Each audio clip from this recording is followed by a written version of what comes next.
from a lot of these people that we mentioned before from CMP, we hear that all of this stuff about, astrology or looking into esoteric, matters, that's all of the occult, evil, wickedness that we should leave alone. And by golly, don't go there, for Christ's sake. Yeah. And I just, that was my whole thing is I set out to try and disprove that. I found that, what's interesting about how the Knights of Malta, took hold of the United States, and this ties into the CMP as well, is that they, after World War II, you started to see they needed a new enemy. And Protestantism had sort of been the enemy of the priest class up to that point.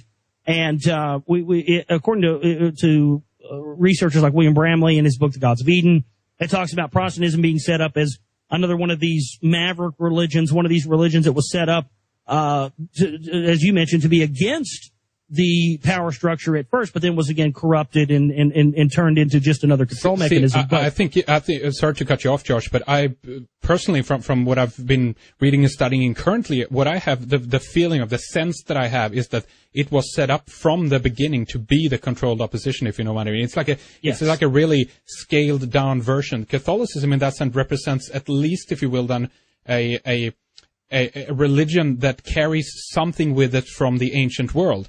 And we hear these stories, obviously, when Luther went to Rome to see some of the statues they had there, all the saints that they have. He understood clearly and rightly so that this is based on old, pagan worship from their point of view. And again, that doesn't mean evil or anything like that. But in any regard, he saw that was the case. He understood that, and therefore set up this alternative religion, if you will, then, or started to protest, obviously, against this.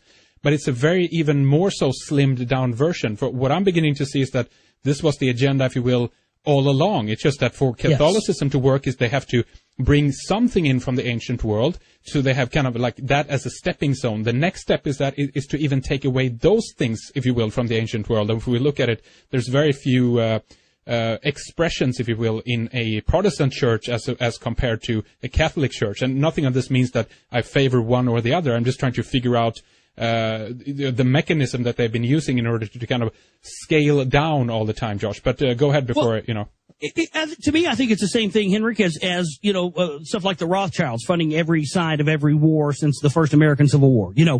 Regardless of who wins or loses, they come out the winners because they're funding both sides. I think that's the same exact thing that you're talking about here, is meaning that if you're going to create a holy war, you're going to create and it does seem that since time immemorial, going back to the very first societies, that the elite or the priest class or whoever it may be, the power structure itself has done everything in their power to try and pit us, the individual citizens, against each other. And I think you're exactly right. That's what the creation of Protestantism or any of these other religions, you have to have an A team and a B team. You have to have a good guy, an alleged good guy, an alleged bad guy. Yes. And then what ends up happening? Who ends up fighting those wars and dying for those ideologies? Us, the people. And so, a very interesting example of that, tying back into the CMP stuff for me, was when, and I covered this in the Secret Volume 1, was how, you had the whole thing where Alex Jones allegedly snuck into the Bohemian Grove and all this stuff, and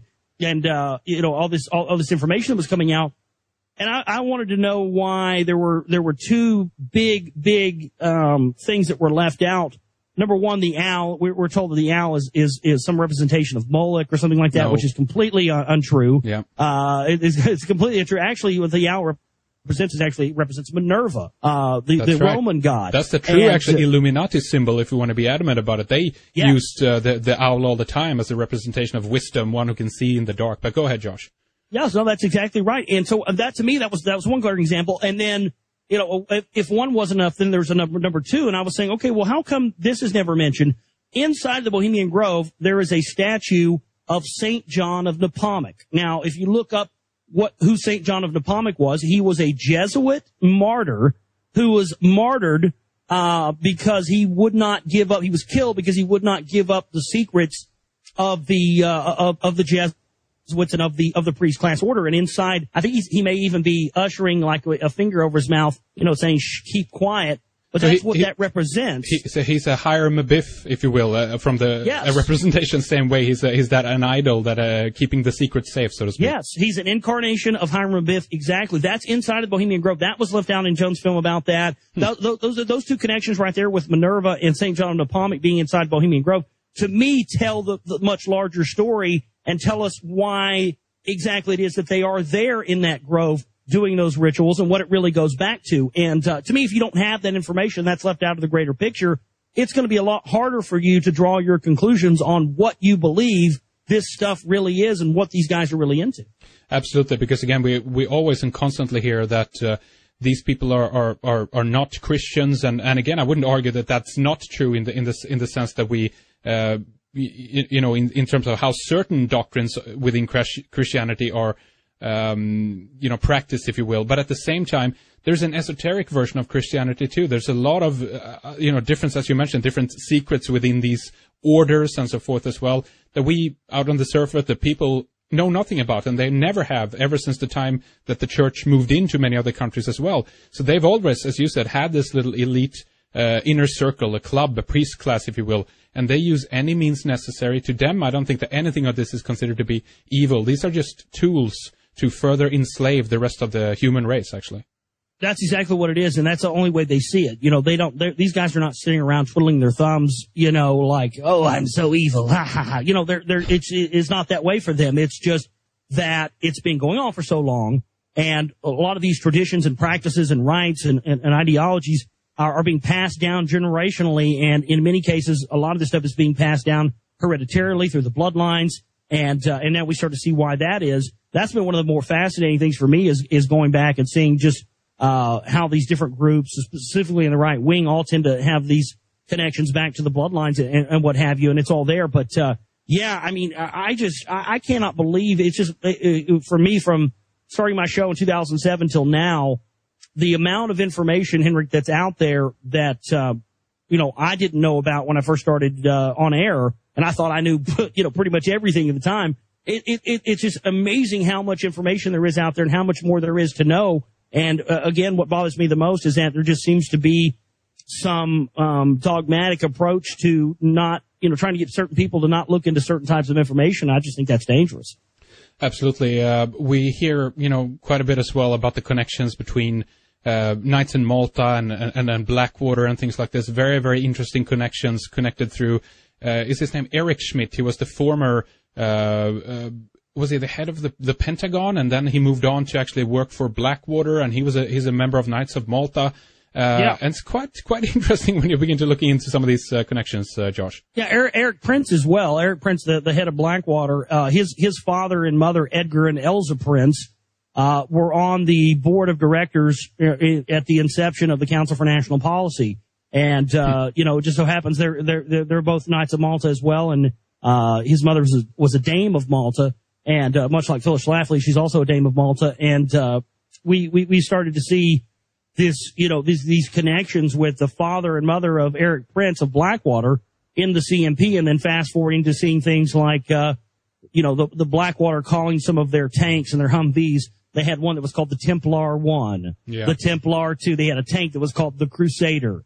You start to see these things and you start to understand, okay, well, we see they're connected to these groups like the CMP. We see they're connected to the Knights of Malta and the priest class, but what is the whole, what is their agenda? Why are they committing all of this genocide and bloodshed against Arab populations in the Middle East? And what I believe is that it's a systematic eradication of people who are bloodline descendants of either the Anunnaki or the Nephilim or whoever it was, and these people have some sort of claim to power over the lands of the Middle East where all the oil is, and if you systematically eradicate those people and use depleted uranium and everything else which affects coming generations, then you can effectively knock that out and keep anybody from ever having a challenge to your power structure. I think that's why they invaded the Iraq National Museum in 2003. At the beginning of the invasion, they took all of the ancient Sumerian seals and the little small reptilian clay statues. Those things disappeared. They found a room full of these. There's footage of this, Henrik, where they actually show, it was on the BBC, where they show our special forces actually breaking open the vault.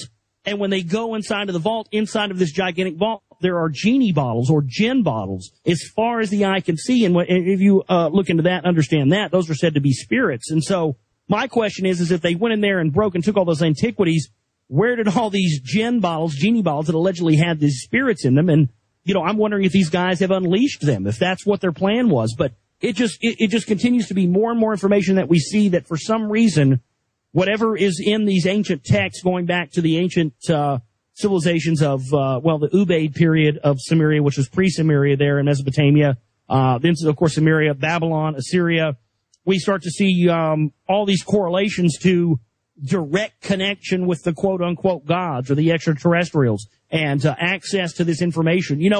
I think that's why they've been snapping up these antiquities over the past several years is because, if 50 years ago, Henrik, if we read an ancient text or an ancient Sumerian text 50 or 60 years ago and it was referencing genetic manipulation and all this advanced technology, we would think it was hogwash and we wouldn't have any reference point for that. But now that our own technology has progressed and people are going back and looking at these ancient manuscripts, people now have a context for what they're talking about more than any other time in human history, because now our technology has reached this certain level where now we can go, oh my goodness, they're talking about genetic manipulation here. They're talking about, cutting the top off of a mountain with a laser beam, much as we have seen that happen in Peru near the Nazca lines. That's talked about in the Lost Book of Enki. So I think that's been why there's been such a power grab and an importance on these antiquities placed on them by the elite, is that now mankind has the ability to reference these texts and know what they're talking about. And I think that's become a serious problem for the elite. The U.S. are paying for the rebuilding, obviously, of Babylon. They have no intention of leaving whatsoever. America is being bankrupt, leading the role, of wars in Iraq, Afghanistan, and obviously now we see it, going into Libya as well. We see it in Egypt. There's, speculation that this might be, obviously, it is in many other countries as well that I left unmentioned here, but Yemen, Bahrain, possibly Syria, et cetera, et cetera. Yes. What is going on there, do you think? What is it just the reemergence of a new crusade, or again, is it a rebuilding of something? What the heck is happening here, do you think? I think it's kind of all of those things, Henrik. I think from what I found, it definitely, the whole thing of them rebuilding. Because if you read those ancient texts, the Bible and all these different texts, they talk about how, for the fulfillment of the prophecy that Babylon not only had to be built, but Babylon had to be destroyed. And Babylon was never technically destroyed. And so what I believe is that they're trying to rebuild it so they can later destroy it and tear it down to fulfill their prophecy. And you mentioned Yemen. And we've seen a lot of information coming out of there that may indicate that, there are things like the Ark of the Covenant there.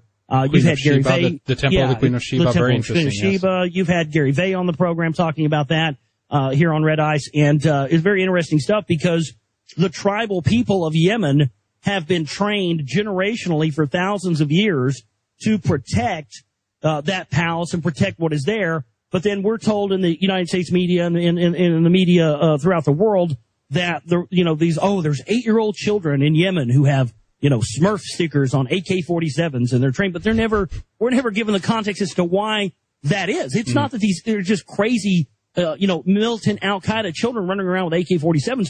They've been trained generationally to protect and keep what is there, and I think that's exactly what it is. I think that they have now, through using earth-penetrating tomography, using things like HARP to be able to look deep under the ground to locate resources. I think they've also been able to now locate areas where ancient antiquities are located.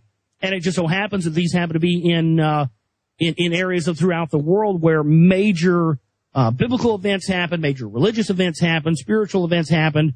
And I think that they're in a mad dash to acquire the Ark of the Covenant, the Tablets of Destiny, all these different things. Yep. Because I think that we're reaching a time where I think it's a timeline. I think that I don't have all this put together yet, Henrik, so I don't really know for sure. But what I believe is that I think that there's some sort of a timeline for them to acquire these ancient artifacts and technology. And if they don't, before a certain time period, these things are going to reveal themselves to everyone on the planet, and then it's going to be they're going to be unable to basically use that stuff to control us anymore because, again, the genie will be out of the bottle at that point and all will be revealed. So I think that's why there's been such a mad rush to claim all these countries and different places where artifacts are. It just happens to be the current hotspot of Al-Qaeda. Every time they locate some new antiquities, we're pretty much told not too long after that just happens to be where Al-Qaeda is. So you're starting to see these patterns. I think that pretty much explains it. Absolutely. And how do you think it is that they can keep an agenda like this going again? I always like to come back to this question again. If it's human beings within these groups and doing this, do you think that they are just there for the sake of the money, for the fact of being in the circle of power for a little